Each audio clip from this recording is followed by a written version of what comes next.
O Supremo Tribunal Federal retomou hoje o julgamento sobre a responsabilização de plataformas de redes sociais por conteúdos publicados por terceiros. Reportagem de Pedro Teixeira.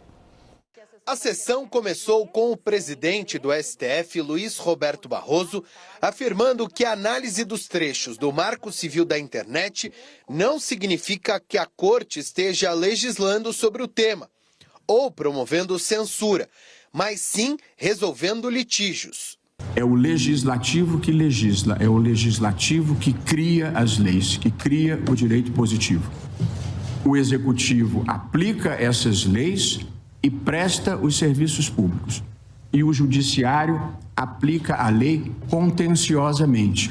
O discurso foi reforçado pelo ministro Dias Toffoli, que lembrou que o Marco Civil trouxe uma cláusula legal para isentar plataformas de responsabilização entre a postagem e a deliberação judicial. Toffoli tinha sido criticado pelas Big Techs por causa do voto apresentado no caso. O ministro votou pelo fim da necessidade de ordem judicial na remoção de publicações. Então, reitero, não estamos aqui tratando de censura de maneira nenhuma, não estamos tratando de tolher a liberdade de expressão, o que nós estamos aqui é tratar o momento em que surge a responsabilização. O ministro André Mendonça começou a votar por volta das 3h30 da tarde e avisou que iria se estender até a sessão desta quinta. Ao longo da leitura do texto, Mendonça mostrou divergências com os colegas de corte, destacando que, para ele, é preciso cuidado para não generalizar a exceção e evitar uma postura ativista na análise dos materiais. Penso que ao assumir maior protagonismo em questões que deveriam ser objeto de deliberação por parte do Congresso Nacional, o Poder Judiciário acaba contribuindo, ainda que não intencionalmente, para a agudização da sensação de desconfiança, hoje verificada em parcela significativa da nossa sociedade. Mendonça defendeu a liberdade de expressão como um direito coletivo, desde que não envolva qualquer tipo de dano e que intervenções excessivas, tanto do governo quanto de empresas privadas, precisam ser vistas com atenção. Carlos Afonso, é altamente complexa a matéria, vamos partir por aí. E vamos tentar na nossa conversa fugir do Fla-Flu. Na medida do possível, ele impede qualquer debate sério sobre temas dessa relevância. Há, porém, uma questão central que é razoavelmente sim ou não. Eu vou começar por ela. O Marco Civil da Internet, afinal, já oferece essa possibilidade de manter a liberdade de expressão e, ao mesmo tempo, coibir abusos? Ou tem razão ministros do Supremo quando afirmam que é necessário seguir adiante? William, me parece que é necessário que o Marco Civil passe por um processo de atualização. O Marco Civil é uma lei que foi aprovada em 2014, fruto de uma consulta pública inédita, é importante que se diga. O Marco Civil ele é o resultado da primeira vez que o governo federal fez uma consulta pública na internet para, dali, costurar um projeto de lei. Aprovado em 2014, de lá para cá, muita coisa mudou. E acho que o principal ponto aqui de tensão é o fato de que o regime de responsabilidade civil criada pelo Marco Civil da Internet diz que plataformas apenas serão responsabilizadas, em regra, caso elas falhem em tirar do ar um conteúdo que tenha sido apontado como infringente por uma decisão judicial. Qual é a crítica que se faz?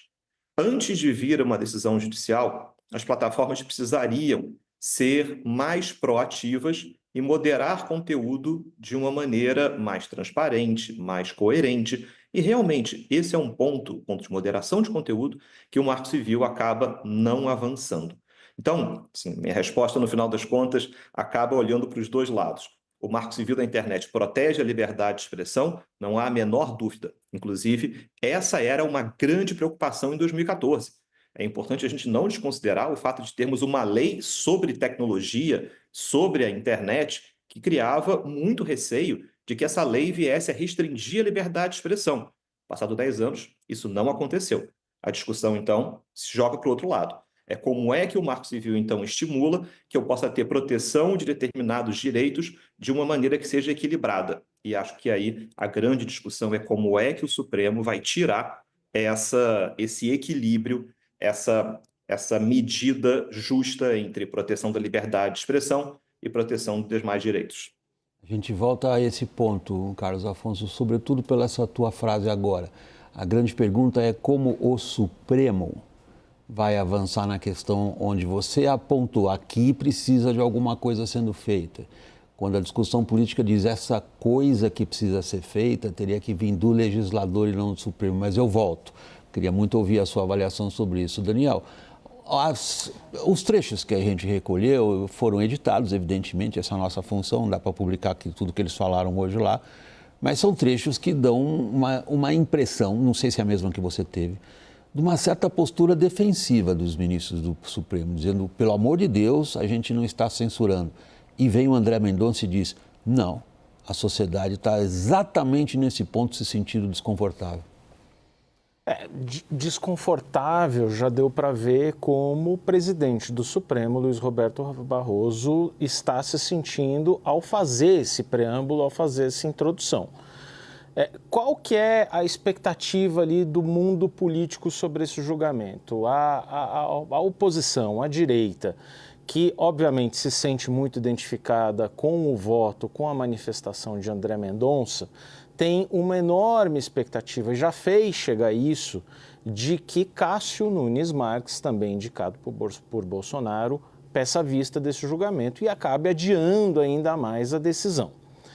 Por outro lado, o governo vê na conclusão possível de um julgamento, nessa semana ou no máximo na semana que vem, a tentativa de embalar ali com outros 2 projetos de lei, que não são exatamente substitutos do PL das fake news, que não conseguiu ser votado em 2023, mas pegam a questão econômica ao dar mais potência para o CAD lidar com 10, 12 empresas que no texto são atribuídas como empresas de risco sistêmico.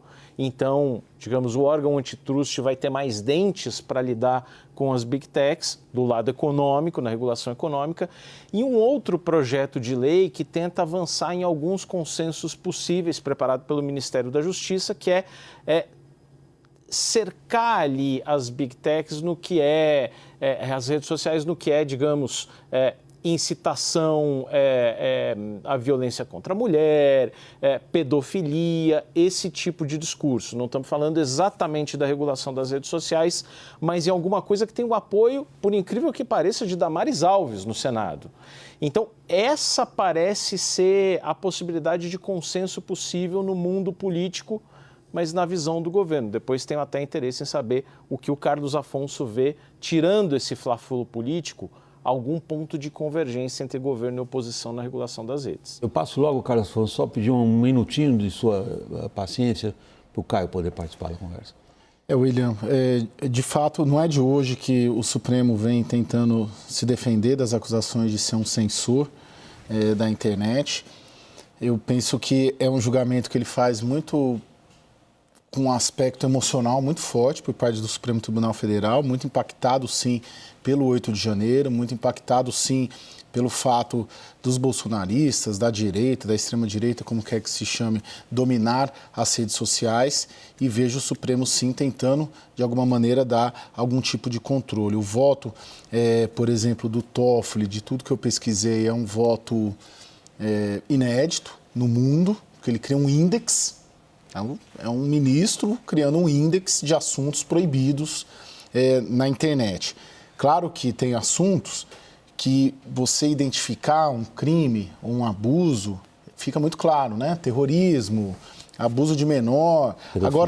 Agora tem assuntos que não. Tem assuntos que essa interpretação é muito subjetiva e para isso que existe o judiciário.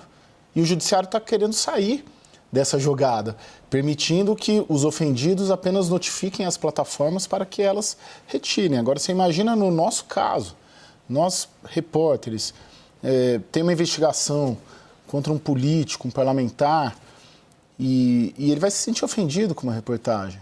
E aí ele vai poder pedir para tirar, né, automaticamente. É para isso que existe o judiciário, justamente para, na dúvida, interpretar e ter um contraditório e aí ter uma decisão para retirada.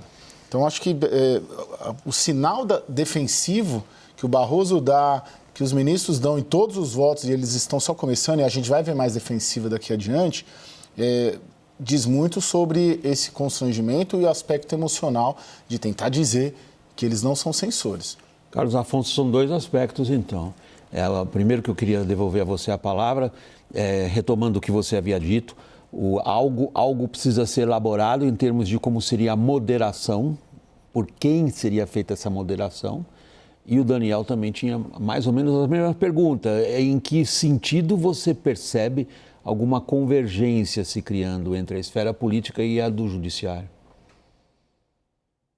Olha, William, sobre a questão de quem vai moderar, e acho que isso faz com que essa situação do Supremo ela seja uma situação que, se por um lado é verdade que o Supremo já deu outras decisões nas quais a Corte manda recados sobre o que deve ser feito por outras esferas do poder, nesse caso em especial nós falamos de alguns votos que vão muito além de simplesmente resolver os dois casos das duas ações que chegaram ao Supremo Tribunal Federal. E acho que aqui, de maneira bastante evidente, o voto do ministro Toffoli, ele cria certas obrigações acessórias, obrigações de publicação de relatórios sobre moderação de conteúdo, que é algo que tem muito mais cara de uma regulação em abstrato do que uma decisão judicial que vá decidir o regime de responsabilidade.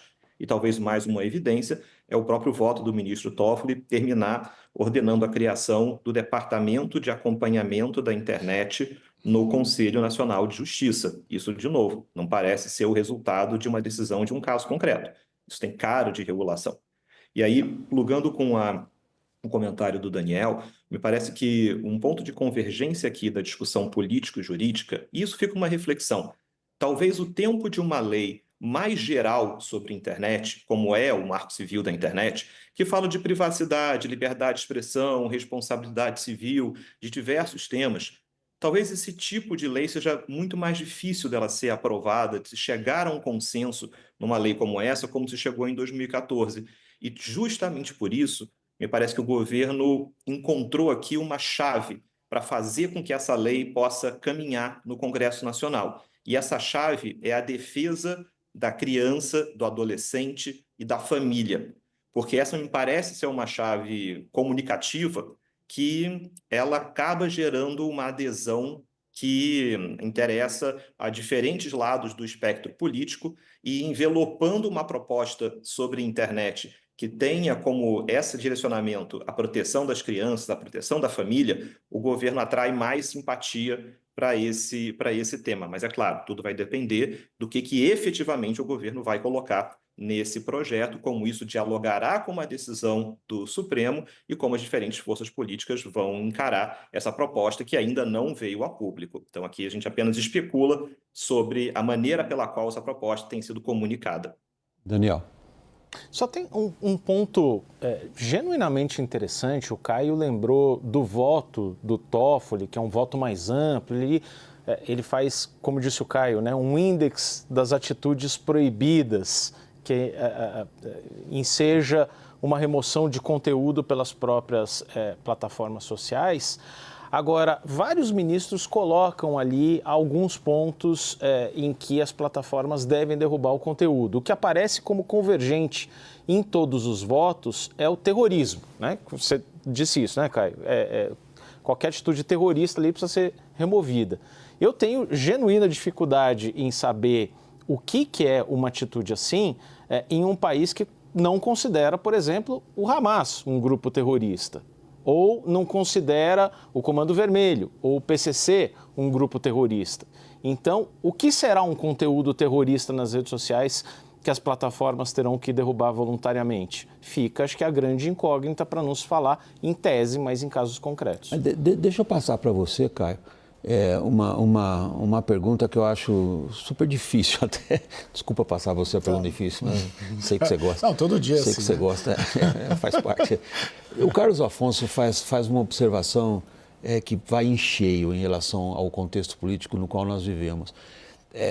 provocado pelo Daniel, que pergunta a ele, Carlos Afonso, você vê onde poderia haver uma convergência? Ele diz, olha, a chave que o governo parece ter encontrado é vamos salvar as criancinhas. Minha pergunta é, isso cola, Caio? Porque no contexto político atual, percebe-se, inclusive quando vem alguém da China, convidado pelo presidente, para ajudar a pensar sobre regulação de rede social, o contexto é eminentemente político, não é o das criancinhas. É a ideia de que, sendo inferior numa plataforma decisiva eleitoralmente, que são as plataformas digitais, como é que o governo faz para ter um mínimo de capacidade de jogo ali dentro? Então, essa pergunta do Carlos Afonso cola? William, se for um argumento para um ponto de partida para o governo, ele consegue dar um start muito diferente da forma como ele atuou junto com o Supremo Tribunal Federal, junto com o ministro Alexandre de Moraes, na discussão da regulação da lei das redes sociais lá em 2023. Ali teve uma união clara, governo Lula e Supremo Tribunal Federal, e de uma forma que não colou e não conseguiram, porque foi lida, interpretada e tinha grande parte, sim, de censura. Agora, o problema não é as criancinhas, né? Claro que é um problema, mas para isso há consenso, né? O problema está nos termos e nos assuntos em que há uma carga alta de subjetividade política até, de interpretação política. É ali que dá o problema, é você dizer, esse político é ladrão, ele foi condenado por corrupção. Depois teve uma anulação da condenação. Ele pode ser enquadrado? Pela lei brasileira, ele só vai poder ser enquadrado se essa sentença transitar em julgado, depois da segunda, terceira, depois do Supremo Tribunal Federal. Então, tem conteúdos ali que eles são extremamente subjetivos. Então, é aí que vai se dar o problema, né? Você consegue, na largada, falar de menores, mas na chegada, você não vai chegar só com esse discurso para enfiar a goela abaixo do Congresso num projeto como esse.